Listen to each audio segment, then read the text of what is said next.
Honorable Speaker,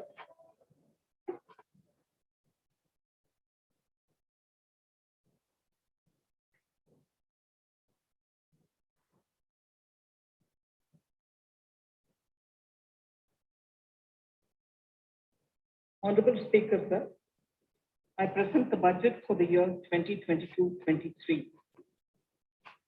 At the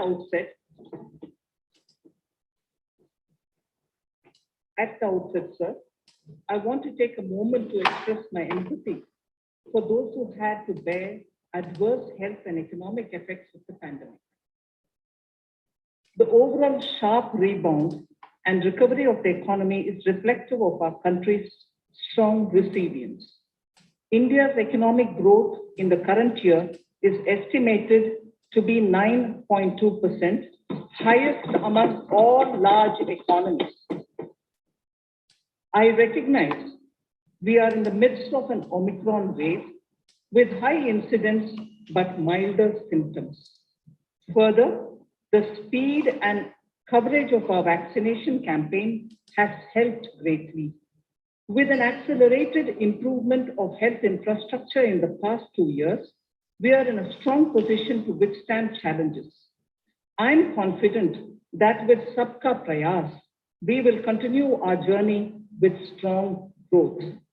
Honorable Speaker, we are marking Azadi Ka Amrit Mahotsav and have entered into Amrit Kal, the 25-year-long lead up to India at 100.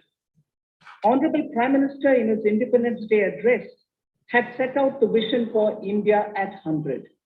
By achieving certain goals during Amrit Kal, our government aims to attain this vision. They are complementing the macroeconomic level growth focus with a microeconomic level all-inclusive welfare focus, promoting digital economy and fintech, technology-enabled development, energy transition, and climate action, and relying on virtuous cycles starting from private investment with public capital investment, helping to crowd in private investment. Since 2014, our government's focus has been on empowerment of citizens, especially the poor and the marginalized. Measures have included programs that have provided housing, electricity, cooking gas, and access to water. We also have programs for ensuring financial inclusion and direct benefit transfers. We are committed to strengthening the abilities of the poor to tap all opportunities. Our government constantly strives to provide the necessary ecosystem for the middle classes, a vast and wide section which is populated across various middle income brackets, to make use of the opportunities they so desire. This budget seeks to lay the foundation and give a blueprint to steer the economy over Amrit Kal of the next 25 years, from India at 75 to India at 100. It continues to build on the vision drawn in the budget of 21-22. Its fundamental tenets, which included transparency of financial statement and fiscal position, reflect the government's intent, strengths, and challenges. This continues to guide us. The initiatives of the last year's budget have seen significant progress and have been provided with adequate allocations in this budget as well. The strengthening of health infrastructure, speedy implementation of the vaccination program, and the nationwide resilient response to the current wave of the pandemic are evident for all. The productivity-linked incentive in 14 sectors for achieving the vision of Atmanirbhar Bharat has received excellent response, with potential to create 60 lakh new jobs and an additional production of 30 lakh crores during next 5 years. Towards implementation of the new public sector enterprise policy, the strategic transfer of ownership of Air India has been completed. The strategic partner The strategic partner for Neelanchal Ispat Nigam Limited has been selected. The public issue of the LIC is expected shortly. Others too are in the process for 2022-23. The National Bank for the National Bank for Infrastructure Development and National Asset Reconstruction Company have commenced their activities.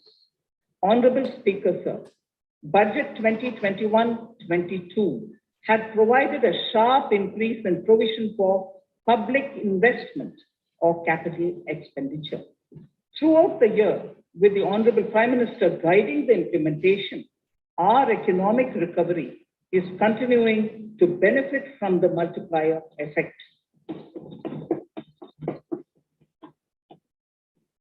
This budget continues to provide impetus for growth. It lays a parallel track of 1, a blueprint for the Amritkal, which is futuristic and inclusive. This will directly benefit our youth, women, farmers, the scheduled castes, and the scheduled tribes. And number 2, big private public. Yes, first question. Do you think that the GDP of our country tends to increase by this budget? What is your opinion? Sharon? Yes, sir. So GDP, it has been projected to be between 8 to 8.5% with a growth of 9.2%. So yes, it is showing an increasing trend, and this would help the economy as well. So the businesses that were affected due to COVID and associated issues can also come up during this the coming financial year. That's what I strongly feel. Thank you. Thank you. Kevin, what is your opinion?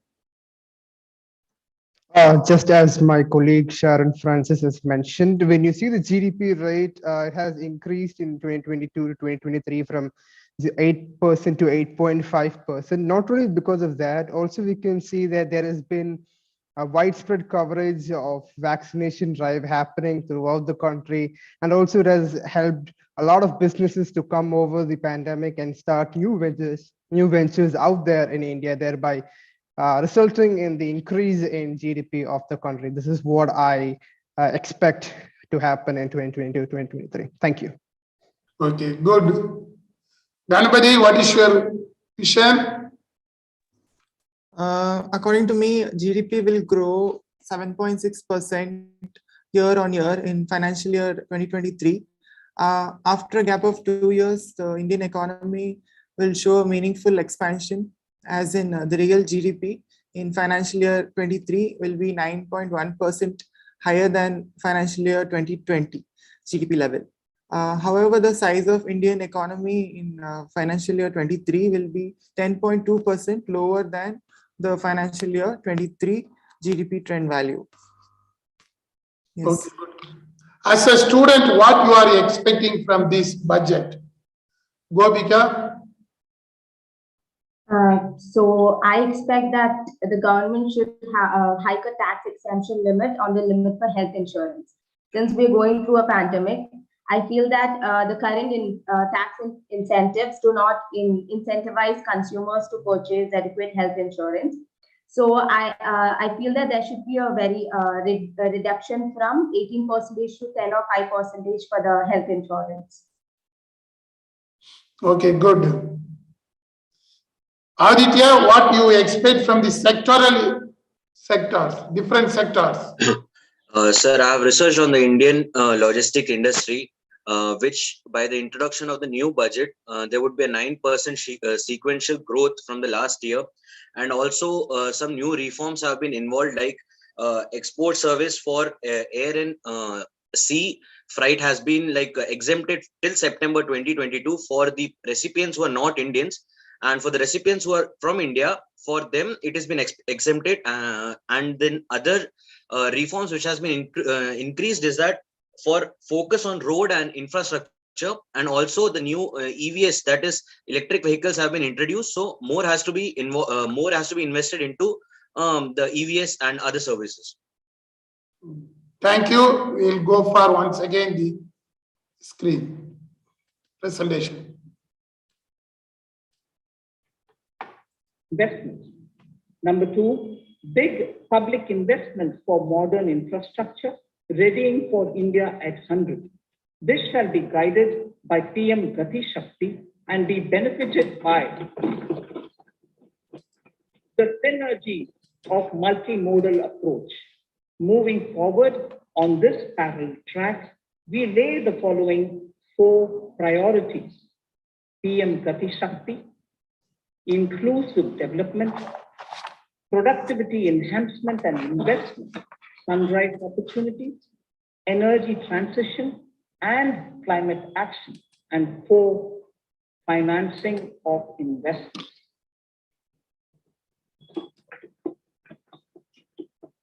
PM Gati Shakti. PM Gati Shakti is a transformative approach for economic growth and sustainable development. The approach is driven by 7 engines, namely roads, railways, airports, ports, mass transport, waterways, and logistics infrastructure. All 7 engines will pull forward the economy in unison. These engines are supported by the complementary roles of energy transmission, IT communication, bulk water and sewerage, and social infrastructure. Finally, the approach is powered by clean energy and Sabka Prayas. The efforts of the central government, the state governments, and the private sector together, leading to a huge job and entrepreneurial opportunities for all, especially the youth. PM Gati Shakti Master Plan, National Master Plan. The scope of PM Gati Shakti National Master Plan will encompass the 7 engines for economic transformation, seamless multimodal connectivity, and logistics efficiency. It will also include the infrastructure development by the state governments as per Gati Shakti Master Plan. The focus will be on planning, financing, including through innovative ways, use of technology, and speedier implementation. The projects pertaining to these 7 engines in the national infrastructure pipeline will be aligned with PM Gati Shakti framework. The touchstone of the master plan will be world-class modern infrastructure and logistics synergy among different modes of movement, both of people and goods, and location of projects. This will help raise the productivity and accelerate economic growth and development. Road transport. PM Gati Shakti Master Plan for expressways will be formulated in 22-23 to facilitate faster movement of people and goods. The national highways network will be expanded by 25,000 kilometers in 2022-23. 20,000 crores of rupees will be mobilized through innovative ways of financing to complement the public resources. The data exchange among all mode operators will be brought on unified logistics interface platform designed for application programming interface. This will provide for efficient movement of goods through different modes, reducing logistics cost and time, assisting just-in-time inventory management, and in eliminating tedious documentation. Most importantly, this will provide real-time information to all stakeholders and improve international competitiveness. Open source mobility stack for organizing seamless travel of passengers will also be facilitated. Contracts for implementation of multimodal logistic parks at 4 locations through PPP mode will be awarded in 22-23. Railways will develop new products and efficient logistic services for small farmers and small and medium enterprises, besides taking the lead in integration of postal and railways network to provide seamless solutions for movement of parcels. One station, one product concept will be popularized to help local businesses and supply chains. As a part of Atmanirbhar Bharat, 2,000 kilometers of network will be brought under Kavach, the indigenous world-class technology for safety and capacity augmentation in 2022-23. 400 new generation. Yes, next question. As our finance minister mentioned about the networking of logistics, she is going to introduce the one station, one product. That is, Indian Railways is going to introduce the one station, one product for sending the goods. What is your opinion about the one station and one product? Ansi? Another one station, one network, they're using the logistics network, which will reduce the cost of logistics and will improve the revenues from this. So I think that'll be really helpful for the next year. It will increase the budget as per that case. Yes, Kevin? Yes, sir. One station, one product. So, as we all know, there are so many stations which were the railway stations or the railways are one of the most used transport all over India. So, I think in each station, if we introduce each product, it will be a large number of networking with the logistics and the supply chains. Okay, good. Hari, what is your opinion on one station, one product? What I feel is like it will just increase the revenue and just reduce the cost, transportation costs and logistics, because focusing on multiple products will not do good. So focusing on one particular product in one particular place will do good to the particular place. So that is what I feel, sir. Okay, good. Jibil, what is your opinion on one station, one product?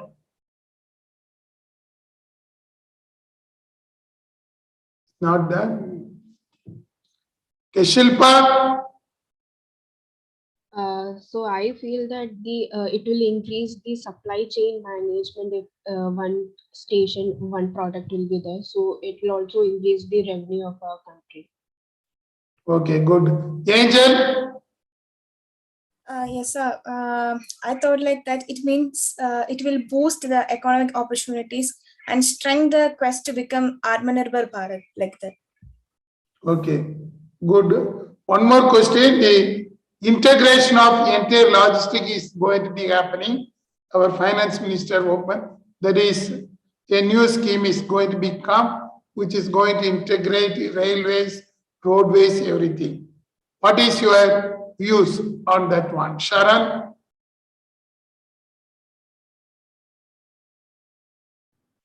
Yeah, so what I think is it will definitely contribute to the economic growth and development, and we can see that India will reach greater heights. So that it will be contributed by this particular initiative of the government. So that's what I think. Okay, good. Thomas? Yes, sir. Integration of transporting networks. Yes, sir. So basically, they've been talking about the ease of logistics, as well as the ease of transportation, which is important in a country that is so big. And like my friends are discussing right now as we speak, and they've been talking about how it could help the MSMEs, considering how Jisha said in the beginning, like MSMEs are they are the second largest employees in this employees in this country. And considering that, the growth of MSMEs would be something that should be focused on, and such decision about easing the logistics would help these MSMEs to carry their businesses forward, and it would help in creating more jobs, like around 6 million new jobs, and also increase the GDP as well. Okay, thank you. Ashwin Kumar?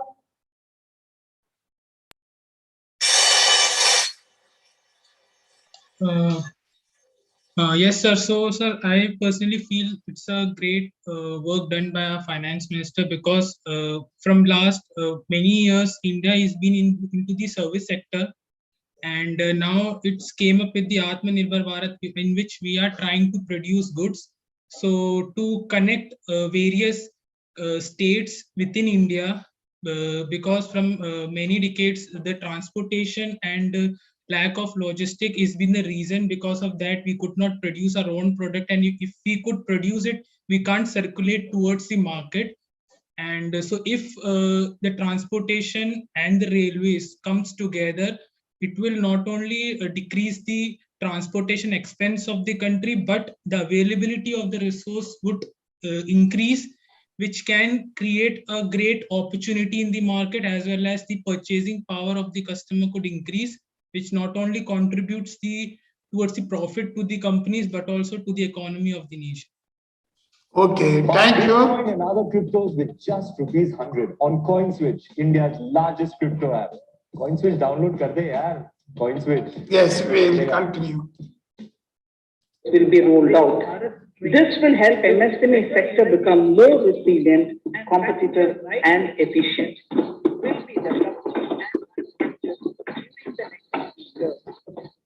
Skilling programs and partnerships with the industry will be reoriented to promote continuous skilling avenues, sustainability, and employability. The National Skill Qualification Framework will be aligned with dynamic industry needs.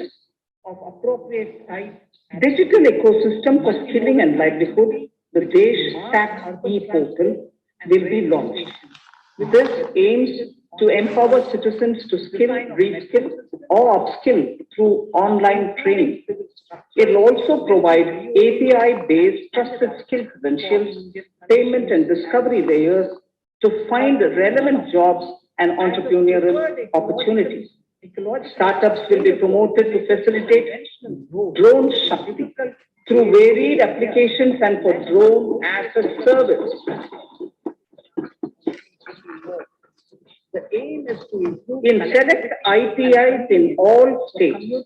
The required courses for skilling will be started. Our congested urban areas where conventional mass due to the pandemic-induced closure of schools, our children, particularly in the rural areas and those from scheduled castes and scheduled tribes and other weaker sections, have lost almost 2 years of formal education. Most support from the capacity building. These are children in government schools. We recognize the need to impart supplementary teaching and to build a resilient mechanism for education delivery. For this purpose, One Class, One TV channel program of PM E-Vidya will be expanded from 12 to 200 TV channels. This will enable all states to provide supplementary education in regional languages for classes 1 to 12. And 2.37 high quality e-content in all spoken languages will be developed for delivery via internet, mobile phones, TV, and through radio and digital features. A competitive mechanism for development of quality e-content by the teachers will be set up to empower and equip them with digital tools of teaching and facilitate better learning outcomes. A digital university will be established to provide access to schools. Across the country, Yes, now the next question. Yes, in the finance minister's speech, they introduced the One Class, One TV channel. Is going to be introduced. That is, each and every class you will have one channel that is coming under the Pradhan Mantri scheme. Since it is coming under the education review, what is your view about that one? Yes, we'll start with Hansi, you can start. One class, one TV channel. Yes, Sharon, you can start.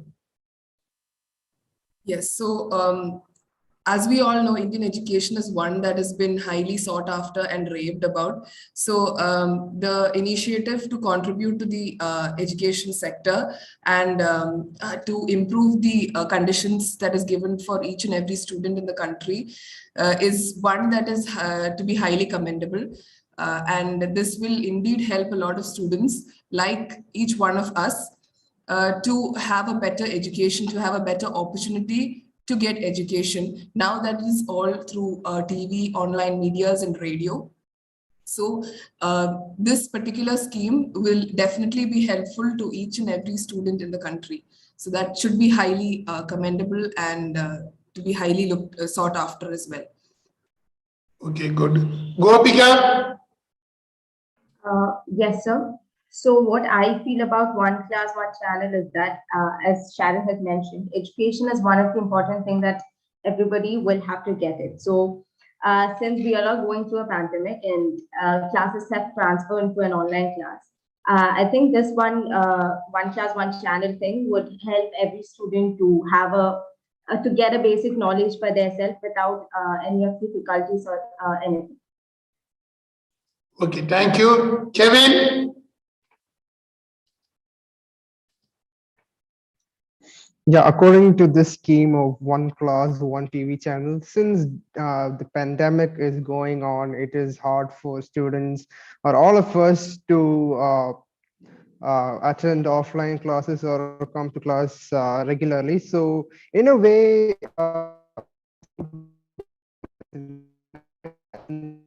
travel and get infected, whereas they can access their education in their own comfort of their homes, even though there is no face-to-face interaction or they won't be, two-sided communication. But still, education is very important. So this way, it would be good for the students, for all of us during this pandemic, even though it won't have much of an effect as how we have it via offline. This is what I suggest. Thank you. Okay, good. Aditya? Yes, sir. As from 2021 budget, there was a 6% decline, which was from 99,311 crores to 93,224. So to catch up with that 6% decline, this time I guess more digitally they'll be investing more into that so that they can catch up with the previous budget on education sector and they can contribute more to the GDP. Okay, good. Jisha?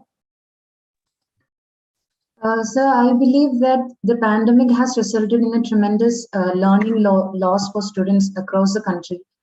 So the one fact that we have to take care is the high rate of GST for online education and online assessment, making it expensive. So thereby it restricts its access to the only elite group of citizens.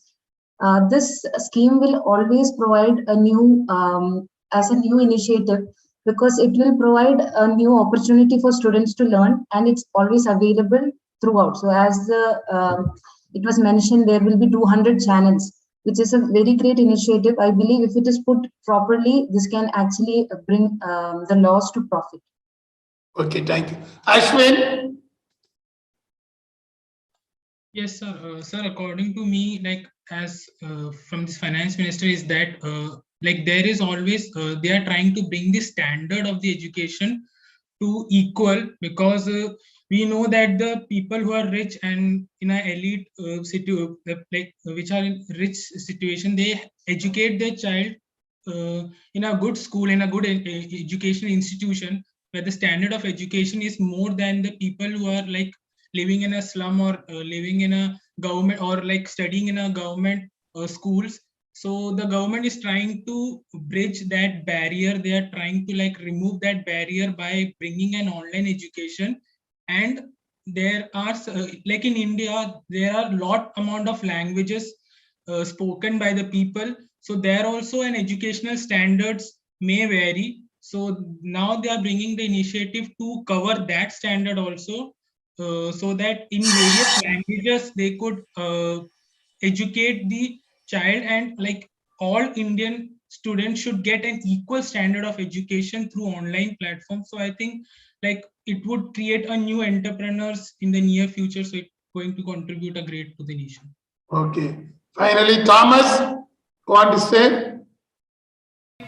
Yes, sir. I mean, it's a good initiative. I mean, doesn't do anything wrong to any people to add a couple more channels in a TV. So yeah, I mean, I don't have any comment on it.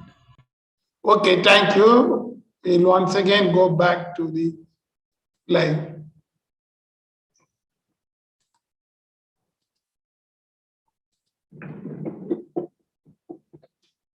"2023 has been announced as the International Year of Millets. Support will be provided for post-harvest value addition, enhancing domestic consumption, and for branding millet products nationally and internationally. To reduce our dependence on import of oil seeds, a rationalized and comprehensive scheme to increase domestic production of oil seeds will be implemented. For delivery of digital and high-tech services to farmers with involvement of public sector research and extension institutions, along with private agri-tech players and stakeholders of agri-value chains, a scheme in PPP mode will be launched.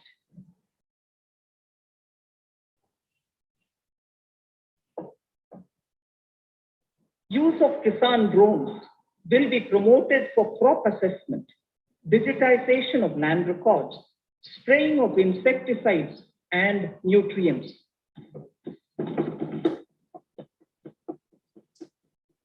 States will be encouraged to revise syllabi of agricultural universities to meet the needs of natural, zero budget, and organic farming, modern day agriculture, value addition, and management. A fund with blended capital raised under the co-investment model will be facilitated through the NABARD. This is to finance startups for agriculture and rural enterprise relevant for farm produce value chain. The activities of these startups will include inter area, support for FPOs, machinery for farmers on rental basis at farm level, and technology including IT-based support. The implementation of the Kem-Betwa link project at an estimated cost of 44,605 crores will be taken up. This is aimed at providing irrigation benefits to 9.0 lakh hectare of farmers' lands, drinking water supply to 62 lakh people, 103 megawatt of hydro, 27 megawatts of solar power, allocations of 4,300 crores of rupees in the RE 21-22 and 1,400 crores of rupees in 22-23 have been made for this project. Honorable Speaker, sir, draft DPRs for 5 river links, namely Daman Ganga Pinjal, Partapi Narmada, Godavari Krishna, Krishna Pennar, and Pennar Kaveri have been finalized.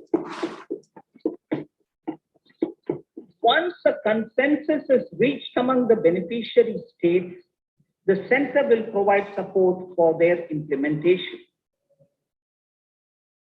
For farmers to adopt suitable varieties of fruits and vegetables and to use appropriate production and harvest.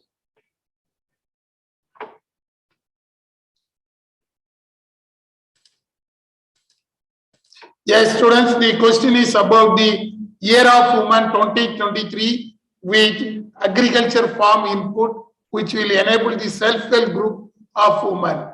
So the question goes to all of you girl students. Start with Ansi. Yes, so they're talking about the reducing the imports to produce the products domestically. and also to provide them digital knowledge to the farmers. So it will really help for the increasing the revenue of the country. And for the self-help groups, they're actually providing the knowledge with the help of the public sectors. So it will really help for the employment opportunities, and it will produce, help the country to produce more, and we'll have to stop getting imports from the other countries as well. Okay, good. Jisha? Yes, sir. So, as it's a year of women, I believe that women have struggled throughout the history of India. And this will be a great initiative for many self-help groups because even though we have started a lot of schemes and initiatives, it have not taken place 100%. So 2023, the budget, this initiative or the scheme can help it to bring to the maximum output of it. So we are expecting that, and we hope that it actually takes place. Okay, good. Shilpa? So I feel that like maybe they can increase more Atmanirbhar Bharat self scheme for women, because women are trying to cope up with the men entrepreneurs. Nowadays we can see many women are coming as an entrepreneur. So I feel the Atmanirbhar schemes or this will be very helpful for the women. Okay, next, Sharon? So the women participation in the development of the rural economy is really increasing, and providing measures or providing initiatives and schemes to help women, especially in the area of the self-help groups, will really help them come up in the area and also contribute to the economy. So this there has been around 28 lakh self-help groups that were given financial support, and this is only increasing. And a huge majority is women, and concentrating more on women and helping them out will aid to empowerment of women. Also, it will contribute to the Atmanirbhar Bharat and Make in India schemes. So that when you reduce imports and produce domestically, it also contributes to the at large, it contributes to Atmanirbhar Bharat as well as Make in India. So that's what I would have to say. Angel Sebastian? Yes, sir. Actually, as we all know about the status of women in India has been like a subject of many changes over the span recorded in the Indian history, actually. And their position in the society, like they're not getting so much of position in the society, decision making and all. And several women have served in various senior official positions in the Indian government, including the President of India, Prime Minister of India, Speaker of the Lok Sabha. However, the many women in India continue to face significant difficulties to reach that position. There is no one to support her in with this, or when we are connecting with this of the year, I think that it will empower the woman and it will contribute to the economic growth and our GDP growth, and it will result in the Atmanirbhar Bharat. Okay, thank you, Angel. Now the next question is also ready. Next question is about the linking of rivers. In the budget speech, Finance Minister mentioned about the linkage of I think 5 rivers, they mentioned like that. So what is your opinion regarding the linking of rivers? Start with Kevin. Yes, the link the river, I would think it would be possible to tackle the problem of water shortage. And as we all know, there are so many places deprived of water scarcity. And I think it is a great solution for tackling that problem. Okay. Ganesh? Yes, linking rivers, the initiative is really appreciable. That is going to also reduce water scarcity problems that the country is facing. And it's a win-win situation for both farmers and also the government. Yes. Okay. Hari? I feel like it's a good initiative taken by the government budget because there are places, villages where there's a lot of water scarcity and most of the farmers are not available, getting good amount of water for their irrigation purposes. So I feel that when we just connect these rivers, there might be this reduction of scarcity, so that all the farmers have been benefited as well as the government also. This even has an increase in the economic growth as well. I feel like just by increasing the just by giving these water suggestions, sir. Okay. Abil Mohammed. Sir, it can solve problem of flood. The time needed in the river which causes flood can give water to area the river which has shortage of water, and water can be stored and water can be transferred from surplus areas. Okay, good. Danan. Not there. Aditya. Sir, so India's budget for linking all the rivers is around 1 lakh crore rupees for linking all the rivers, and India's total budget allocation is 28 lakh crore rupees. So if they link all these rivers, then the farmers would be easily getting water for the agricultural purposes, as well as in the budget discussion was told that pure water, like pure drinking water, will also be allocated. So in that way, interlinking the rivers would be a great help to farmers as well as the public sector as well. Yes, Abhishek. So the interlinking of these rivers help the farmers to gain more revenues, and this will help our economy. That's what I think, sir. Okay, thank you. We will move on to the speech, budget speech.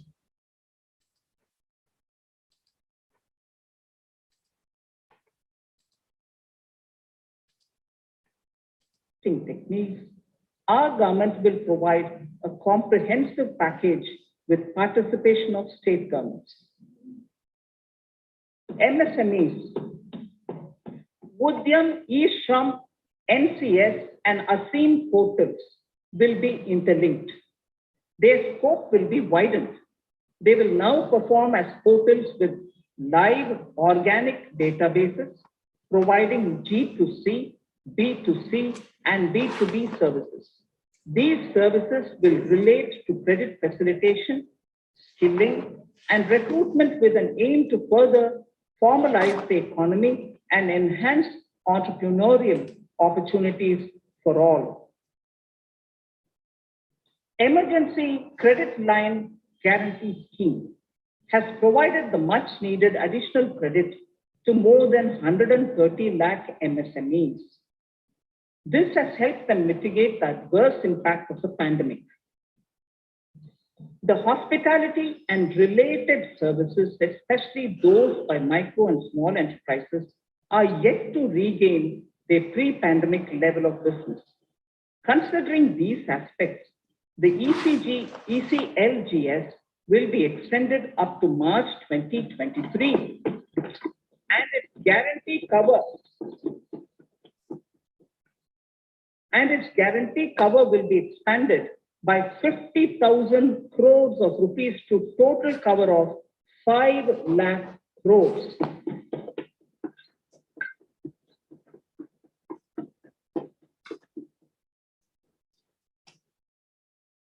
With the additional amount being earmarked exclusively for the hospitality and related sectors. Credit Guarantee Trust for Micro and Small Enterprises, CGT-MSE, scheme will be revamped with required infusion of funds. This will facilitate additional credit of 2 lakh crore for micro and small enterprises and expand employment opportunities.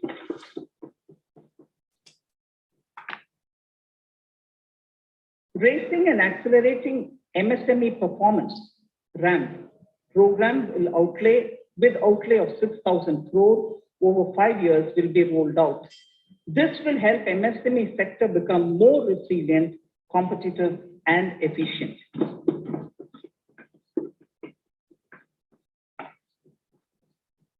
Skilling programs and partnership with the industry will be reoriented to promote continuous skilling avenues, sustainability, and employability. The National Skill Qualification Framework will be aligned with dynamic industry needs. Digital ecosystem for skilling and livelihood, the Desh Stack e-portal, will be launched. This aims to empower citizens to skill, reskill, or upskill through online training. It will also provide API-based trusted skill credentials, payment and discovery layers to find relevant jobs and entrepreneurial opportunities. Startups will be promoted to facilitate drone Shakti through varied applications and for drone as a service.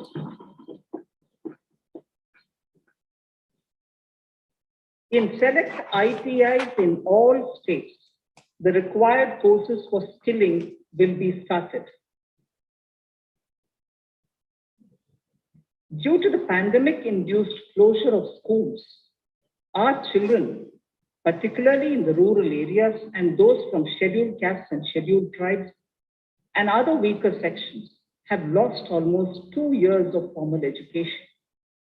Mostly, these are children in government schools.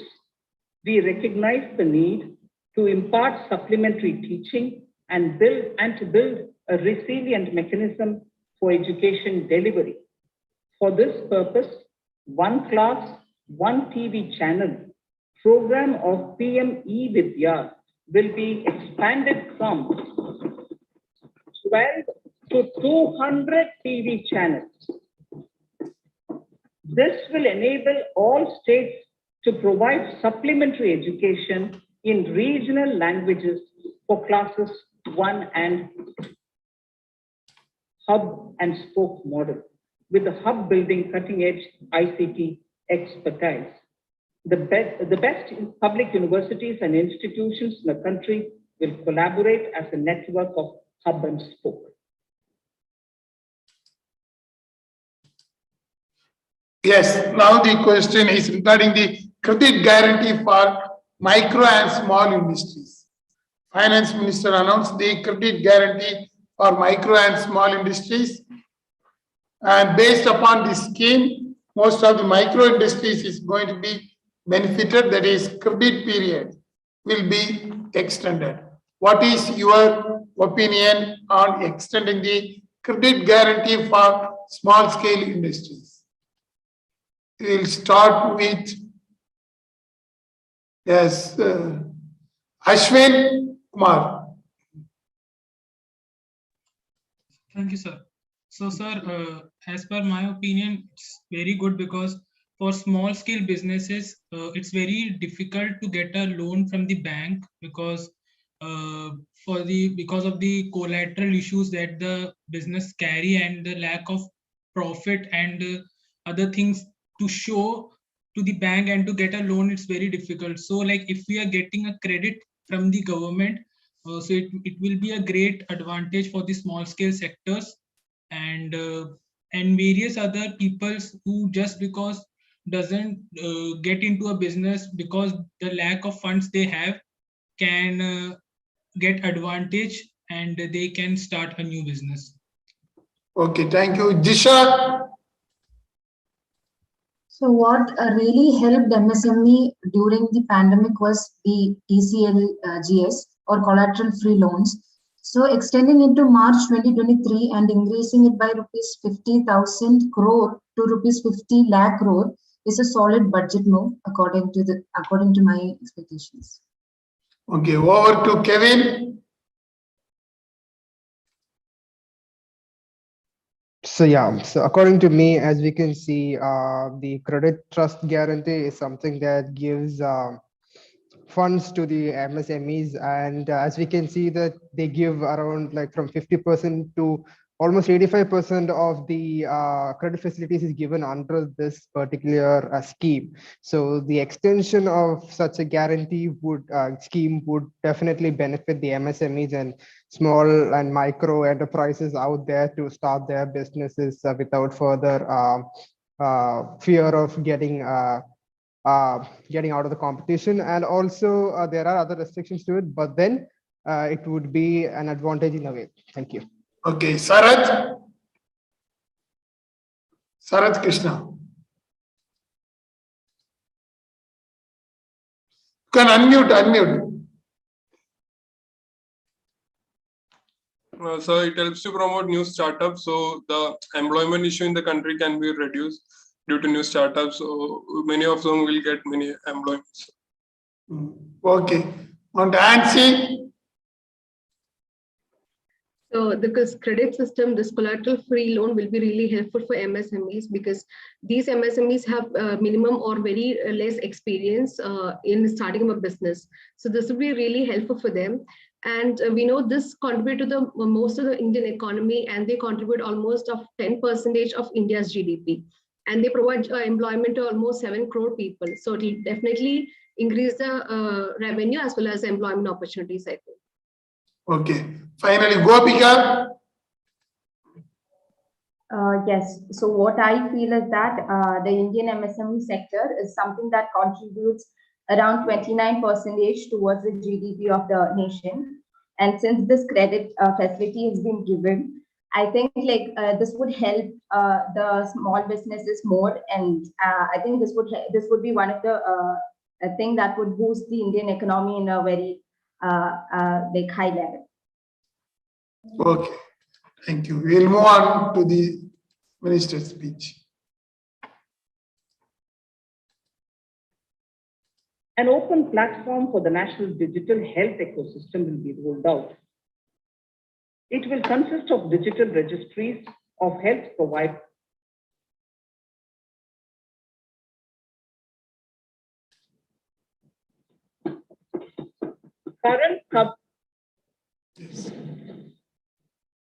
In 22-23, 80 lakh houses will be completed for the identified eligible beneficiaries of the PM Awas Yojana, both rural and urban. 48,000 crores is allotted for this purpose. The central government will work with the state governments for reduction of time required for all land, central or state schemes. While the central ministries may also post their candidate projects, priority will be given to those posted by the states. An initial allocation of 1,500 crores of rupees will be made, and the initial list of projects is given in Annexure 1 of my speech. Our vision to improve the quality of life of citizens in the most backward districts of the country through aspirational district program has been translated into reality in a very short span of time.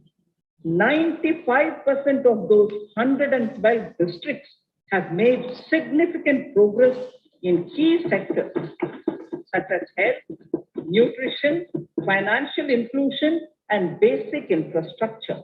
They have surpassed even some of the state average values.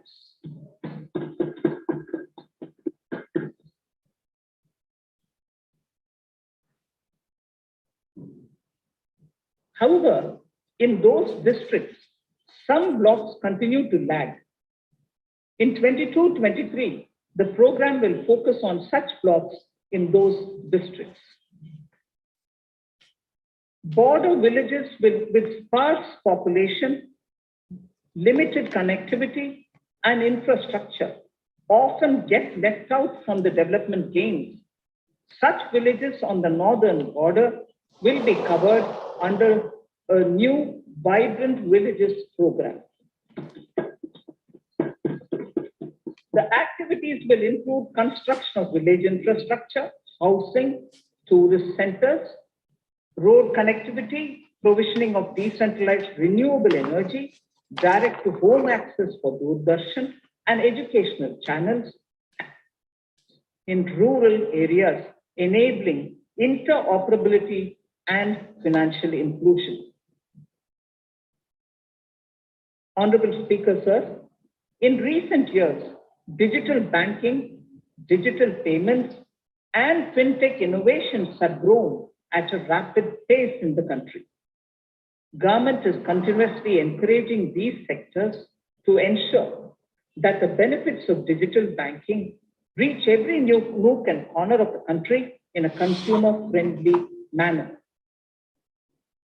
Taking forward this agenda and to mark 75 years of our independence, it is proposed to set up 75 digital banking units in 75 districts of the country by scheduled commercial banks.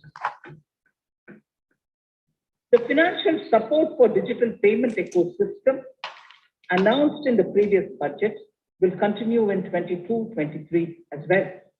This will encourage further adoption of digital payments. There will also be a focus to promote use of payment platforms that are economical and user-friendly. So I move to the next priority. In recent years, over 25,000 compliances were reduced and nearly 1,500 union laws were repealed.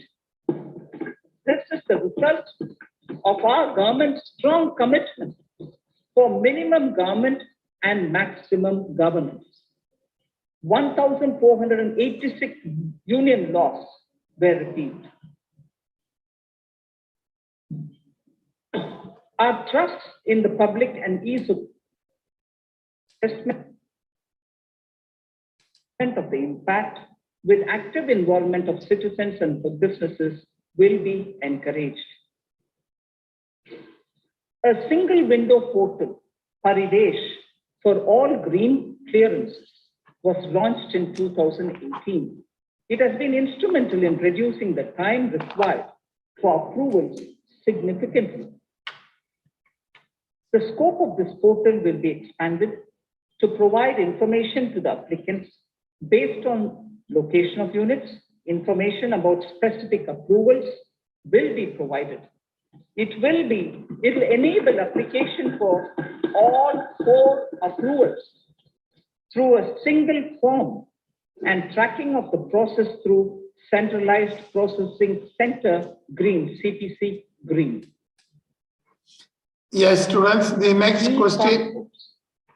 The issuance of e-passports using embedded chip is about the Vibrant Villages program. Finance Minister announced that they are moving towards the Vibrant Villages program, especially in the border cities. Okay. Now you can give your opinion about the Vibrant Villages program. Over to Sharon.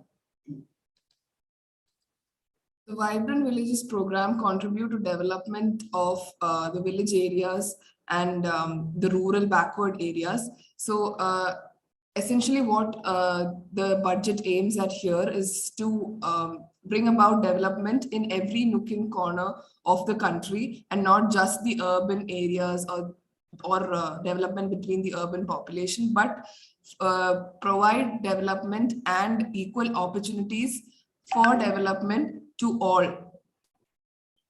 And this Vibrant Villages focus on the village and rural sections of the society and the country at large. Okay, good. Over to Ganesh. As we know that border villages with sparse population, limited connectivity and infrastructure often get left out. Vibrant Village program promises to build great infrastructure in these places by investing about 40,000 crores. So I think it's a really good initiative by in the union budget. Okay, Abil Mohammed. Sir, in Vibrant Villages, it helped to increase tourism activities. So it will be a good opportunity for the village people to get some advantages if being tourism areas. Okay. The next question is about the digital banking units. 75 districts, they are going to introduce the digital banking to enhance the financial inclusion. Okay.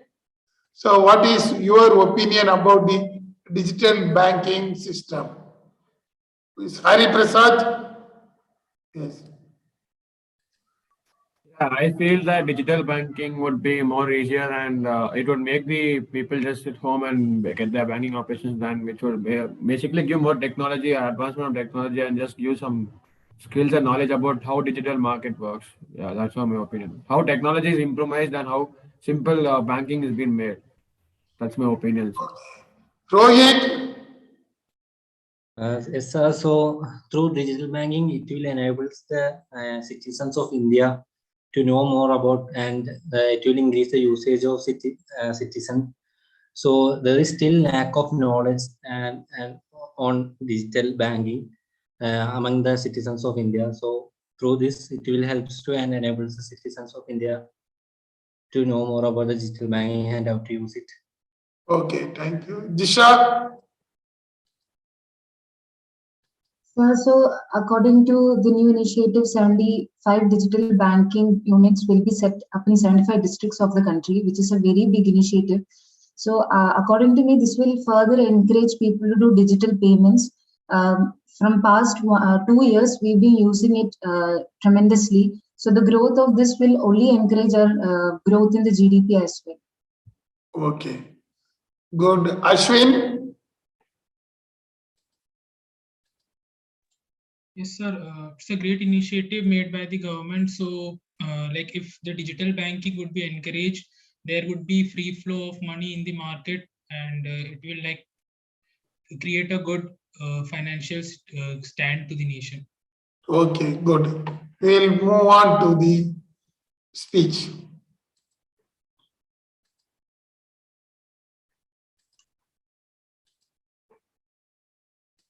And futuristic technology will be, and interoperability standards will be formulated.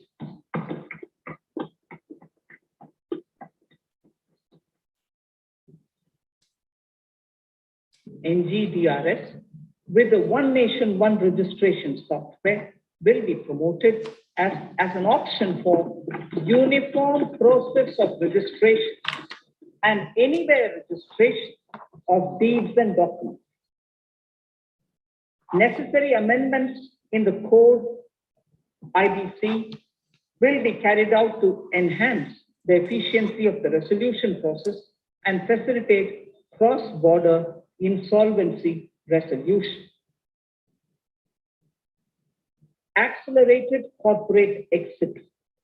Several IT-based systems have been established for accelerated registration of new companies. Now the Center for Processing Accelerated Corporate Exit, CPACE, will process re-engineering, will be established to facilitate and speed up the voluntary winding up of these companies from the currently required 2 years to less than 6 months. Government procurement. Government rules have recently been modernized for the needs of Amritkal. The new rules have benefited from the inputs from various stakeholders.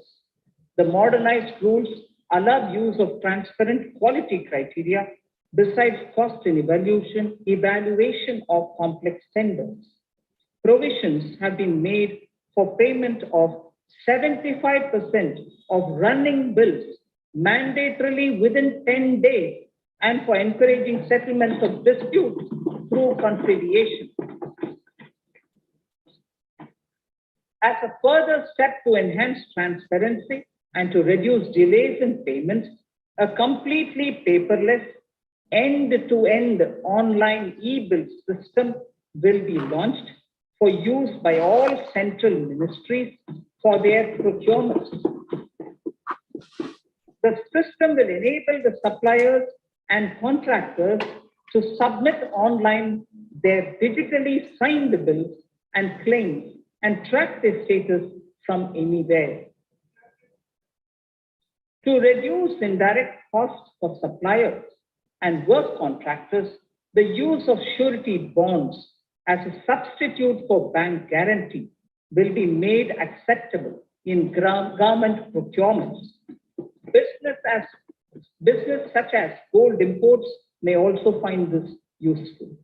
IRDAI, insurance regulator, has given the framework for issue of surety bonds by insurance companies. ABGC Promotion Task Force. The animation, visual effects, gaming, and comic, the ABGC sector, offers immense potential to employ youth. An ABGC Promotion Task Force with all stakeholders will be set up to recommend ways to realize this and build domestic capacity for serving our markets and the global demand. Telecom sector. Telecommunications in general and 5G technology in particular can enable growth and offer job opportunities. Required spectrum auctions will be conducted in 2022 to facilitate rollout of 5G mobile services within 2022-23 by private telecom providers. A scheme for design-led manufacturing will be launched to build a strong ecosystem for 5G as part of the production-linked incentive scheme. To enable affordable broadband and mobile service proliferation in rural and remote areas, 5% of annual collections under the Universal Service Obligation Fund will be allocated. This will provide and this will promote R&D and commercialization of technologies and solutions. Our vision is that all villages and their residents should have the same access to e-services, communication facilities, and digital resources as urban areas and their residents. The contracts for laying optical fiber in all villages, including remote areas, will be awarded under the BharatNet project through PPP in 22 and 23. Completion is expected in 2025. Measures will be taken to enable better and more efficient use of the optical fiber. Export existing and new industrial enclaves to optimally utilize available infrastructure and enhance competitiveness of exports. Atmanirbharta in defense. Yes, students, the next question is about the introduction of 5G as well as online e-procurement system. The government is going to introduce the online procurement system through the e-bill system, since they are going to create an infrastructure with 5G network. Okay, so what is your opinion about that one? We can start with Ashwin. Okay.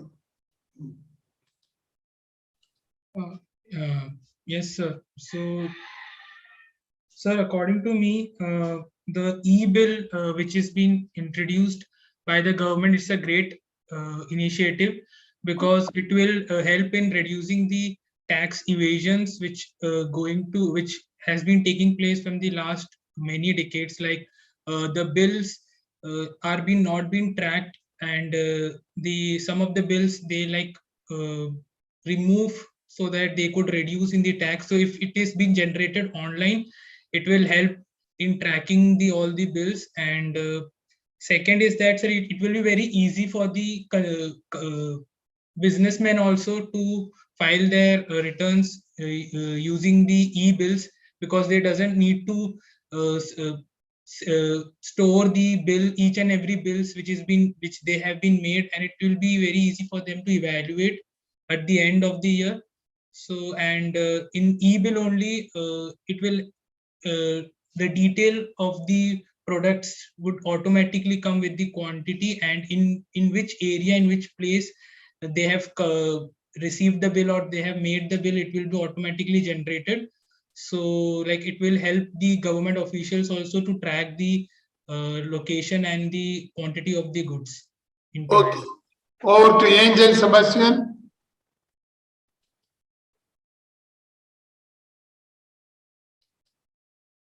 Angel, you can unmute.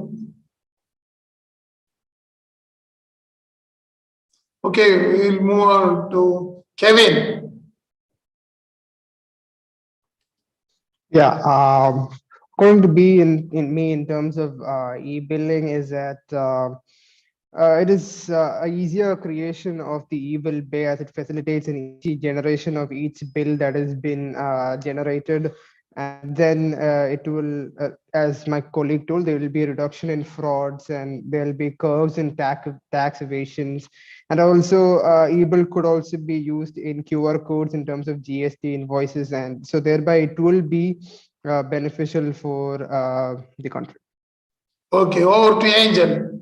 Yes, sir. Actually, the cellular network today is most advanced technology to provide the best service for the mobile users. And the 5G is the fifth generation cellular network, and it has give us high speeds, then low latency, and also we can increase capacity, more bandwidth, and powering innovation, and like less tower congestion, etc. We get available, and we will get more easy to adapt to the changes, and it will result in the good growth of our country also. Okay, move on to Prajul Venu. Is that? Yes, sir. So I think 5G can be good and can be bad also, because we have seen the news in US and UK and all, when the 5G they implemented, there are issues with flight communication because the aircrafts are using 5G. So I think government should take another initiative also to take the communication between the flights, so and the passengers won't be affected by that. So I think. Okay, Rian. Rian is there. Okay. Okay, Hari. I feel that 5G, updating of 5G, like how my colleague Angel told that it's the fifth generation of network. So I think the data could be stored secure, safe, and there would not be any data manipulation also, and crime also can be reduced. So I feel that, yeah, 5G would do good. If government adopts 5G to the procurement of vehicles, it would be a great, this one I would tell. So that's my suggestion, sir. Okay, Jisha. According to me, 5G network will remain pivotal in digital economy, because India is looking for making India more digital. So this will only have an enormous impact on how people's life, work, education will change throughout. So having an advantage of having just 5G will have a tremendous change in the way we live, work, and etc. Okay. Adil. Sir, I want to comment on online procurement, sir. This will help to flow of goods and services, and this online procurement will already have been implemented in UP, like last 2 years before. Okay. Kevin. Sir, I would like to talk about the 5G. So as we all know, the 5G is the fifth generation and it is the latest technology. And when we get into it, we have so much going on, like autonomous driving, Internet of Things, personal communication. And also with the 5G in coming into our country, it helps in terms of accessing, storing, and protecting data. And it also helps with AI impact on, it has a large impact on AI and augmented reality. Okay. Want Angel, once you can add one more point. Yes, sir. Actually, the impacts of wave, the 5G in India reveals that the 5G technologies are estimated to make an overall contribution for, which means the approximately US$ 450 billion to the Indian economy, which means like 0.6% of GDP we can get by 2040. And 5G is expected to enable the new use cases that were not possible with the previous technology standards. And we will think that how does the 5G affect the economy? The 5G has actually the potential to create and transform up to the 16 million jobs across all sectors in the economy, and which includes the full-time, part-time, and the temporary jobs also. That's all about that. And say, So talking about the e-procurement, this will help to increase the information exchange between the buyers and suppliers, as well as it will increase the global connectivity and increase the volume of business via internet. So that in that case, 5G is really useful as it can have a lot of more connected devices within it. And this will also increase productivity and transparency and also reduce cost in case of e-procurement. okay. Okay, thank you. We'll move back to the speech. Our government is committed to reducing and demand in 2022-23. Considering the above imperative, about 4.1% of the GDP, green bonds. As a part of the government's overall market borrowings in 22-23, sovereign green bonds will be issued for mobilizing resources for green infrastructure. The proceeds will be deployed in public sector projects, which help in reducing the carbon intensity of the economy. GIFT IFSC, world-class foreign universities and institutions will be allowed in the GIFT city to offer courses in the financial management, fintech, science, technology, engineering, and mathematics, free from domestic regulations, except those by the IFSCA to facilitate availability of high-end human resources for financial services and technology. An international arbitration center will be set up in the GIFT city for timely settlement of disputes under international jurisprudence. Services for global capital for sustainable and climate finance in the country will be facilitated in the GIFT city. Infrastructure status, data centers and energy storage systems, including dense charging infrastructure and grid-scale battery systems, will be included in the harmonized list of infrastructure. This will facilitate credit availability for digital infrastructure and clean energy storage. Venture capital and private equity invested more than 5.5 lakh crores last year, facilitating one of the largest startup growth systems. Scaling up this investment requires a holistic examination of regulatory and other frictions. An expert committee will be set up to examine and suggest appropriate measures. Government-backed funds, NIIF and SIDBI fund of funds, have provided scale capital, creating a multiplier effect. For encouraging important sunrise sectors such as climate action, deep tech, digital economy, pharma, and agri-tech, the government will promote these thematic funds for blended finance, with the government share being limited to 20% and the funds being managed by private fund managers. For financing the infrastructure needs, the stepping up of public investment will need to be complemented by private capital at a significant scale.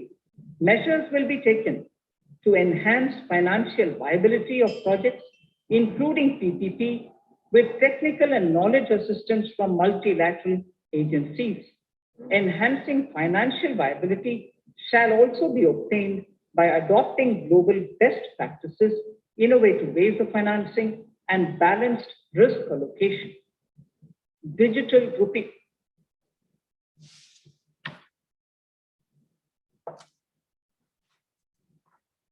Introduction of a central bank digital currency will give a big boost to digital economy. Digital currency will also lead to a more efficient and cheaper currency management system.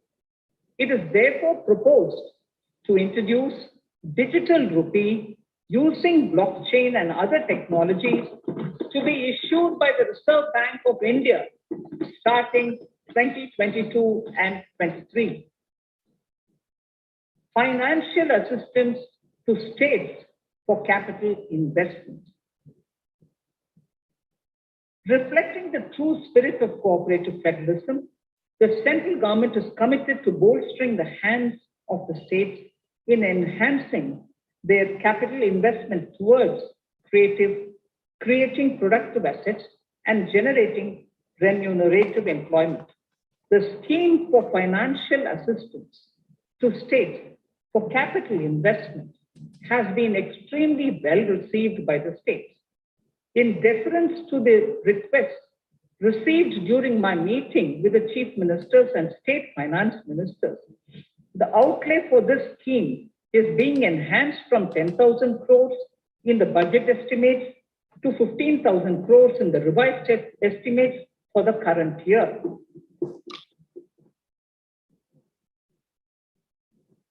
For 22-23,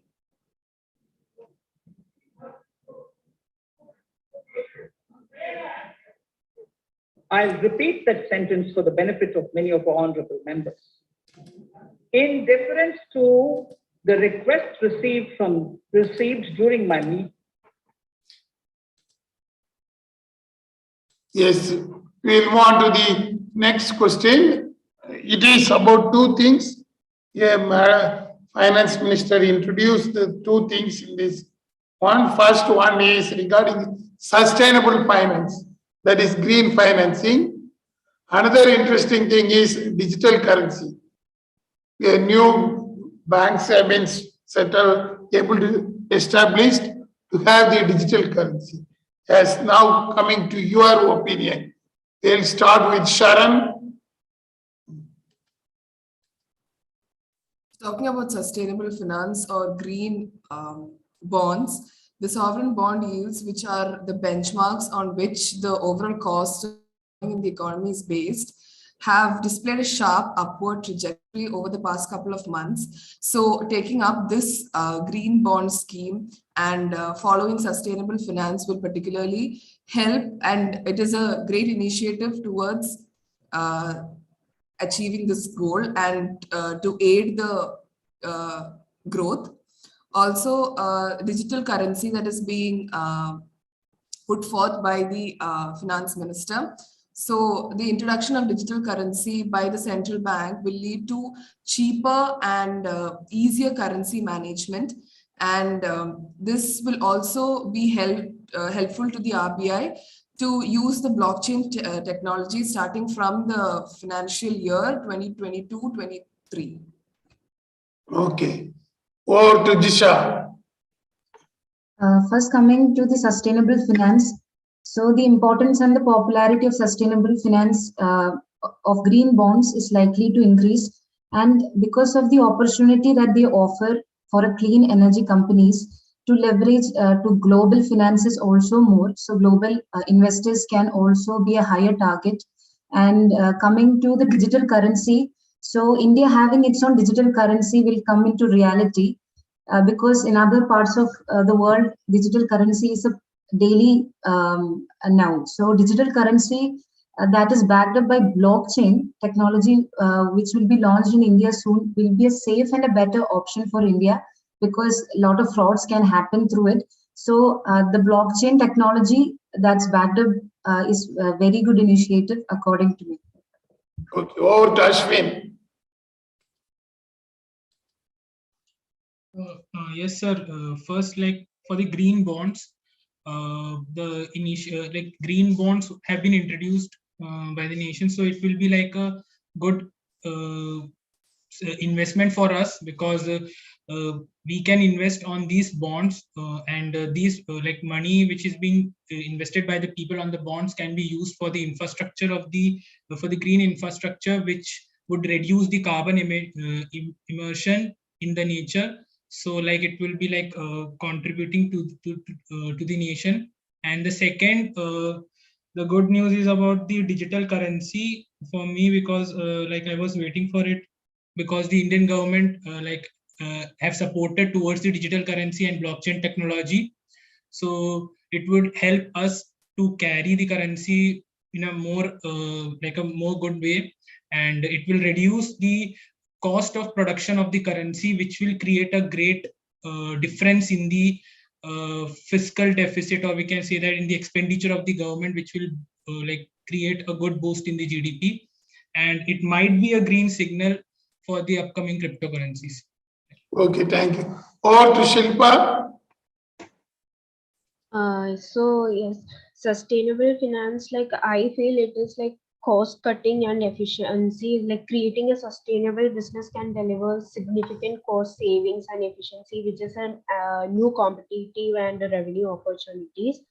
And regarding the digital currency, I feel that it is a faster receipts of fund than like it can be faster receipt of fund than through a legacy financial institution, and there won't be any inflation. So that's it. Okay, over to Ganesh. Yes, sir. According to me, green bonds will result in climate-friendly projects and relatively higher and less volatile yields. So, according to that, budget is taken a good choice, and these yields can relatively be stable, as most of them are underlying renewable energy projects. So that's a good project that the government has been backed up by. Okay, we'll move back to the presentation. With chief ministers and state finance ministers, the outlay for this scheme at 39.45 lakh crores, while the total receipts other than borrowings are estimated at 22.84 lakh crores of rupees.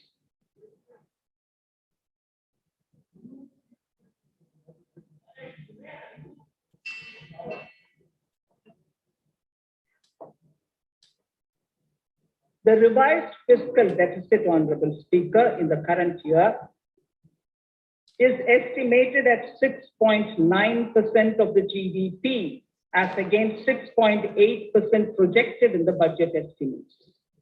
The fiscal deficit is in 22-23 is estimated at 6.4% of the GDP, which is consistent with the broad path of the fiscal consolidation announced by me last year to reach a fiscal deficit level below 4.5% by 25-26.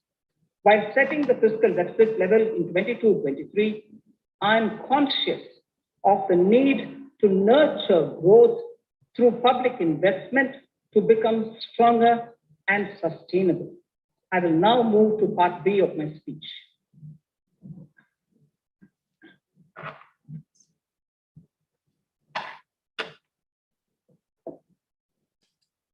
Yes, students, with this part A of the speech over.